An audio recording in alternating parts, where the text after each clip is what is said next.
even get to cross.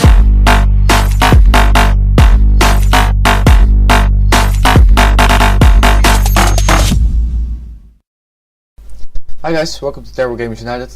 I'm Kevin, I'm here with Max. Say hi. Hi. We're gonna do a hardware review for the first time. I have to apologize, Max is not wearing a mic because I'm the other one who had one laying around. It's this little guy. I found it in an old box of my dad, so he wasn't using it. Yeah, we're gonna review the Core i7 3770, the non-K, because it's only €300. Because it's the most yeah, I think so. It was in the Micom auction, so I did for €240, I believe. So it's a good deal.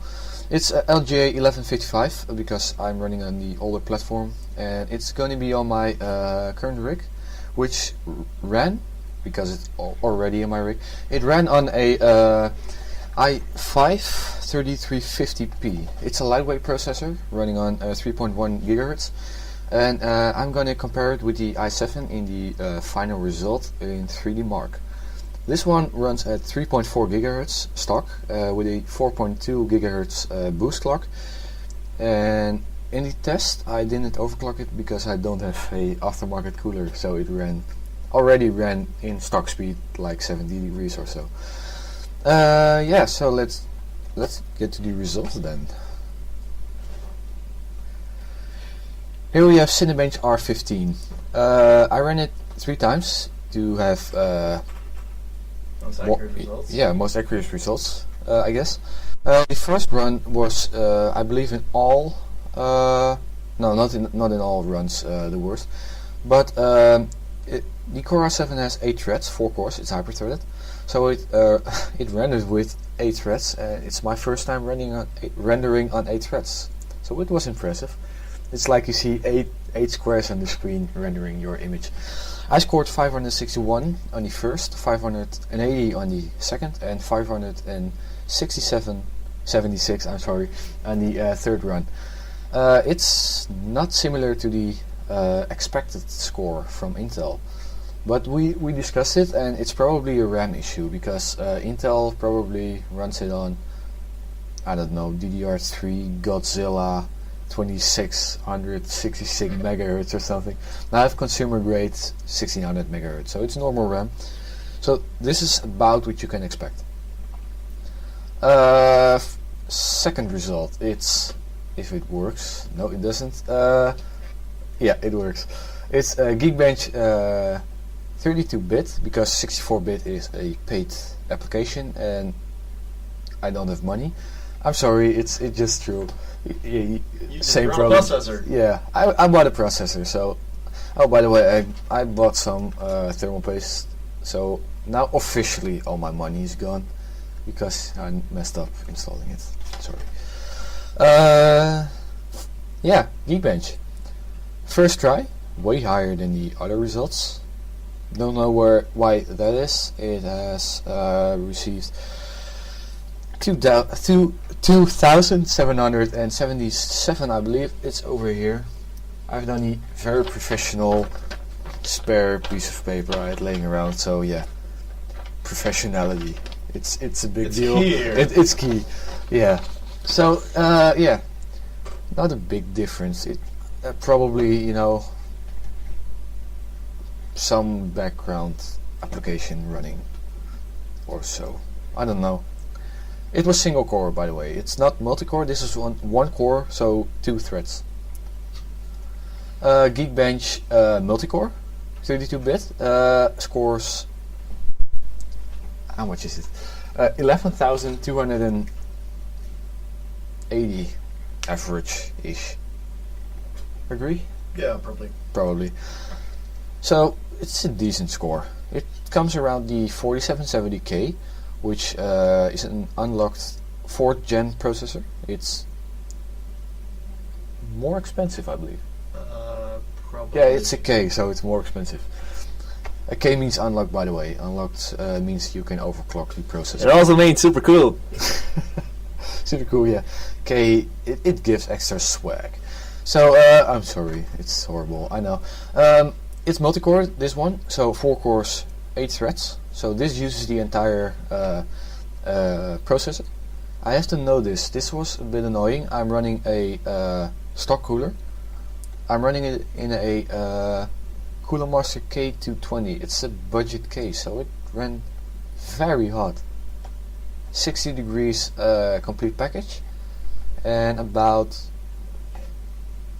80 to 90 degrees core temperatures. Way too high. Way too high. Fourth and last, it is the 3D Mark physics test. It was the test I was excited about, because with my old system, my Core i5-3350 OC, I overclocked it a little bit because it has only a TDP of around 55 watts. It's not very much. The i7 has 77 watts, so that's more. It's not even that much, but it's more than my old i5, so I don't know. I'm running a Asus GTX 960 Strix in SLI, so I never got, with my i5, I never got over 10,000 points. So it was a milestone when I hit 10,000 points.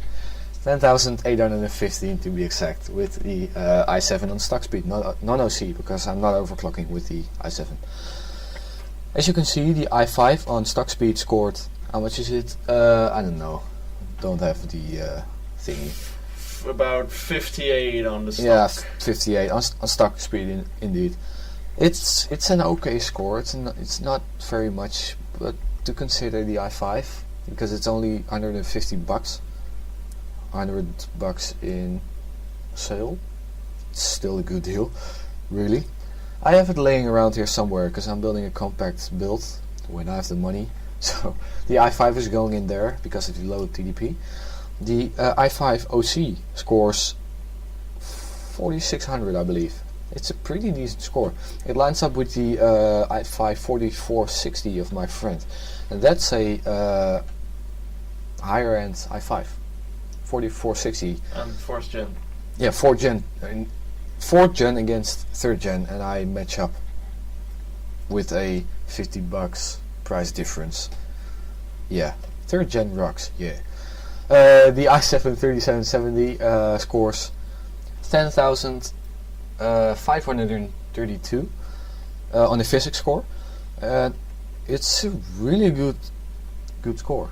It's nothing fancy like the i7 5960X, because it's beast, but it's a 4-core hyper-threaded. It rocks. Conclusion, it's okay. He runs a 2nd gen, an i7 2700K, and that even bosses most of the CPUs in my friends' systems. Yeah, thank you. And now this one, I have now the most epic PC officially, because I have the highest 3D Mark score, but he's saving for a new graphics card, so it's not permanent. I'm sorry. So yeah, I think that wraps it up for this episode. Yeah. This was our first hardware review. I hope you enjoyed. I'll make myself bigger. Yeah.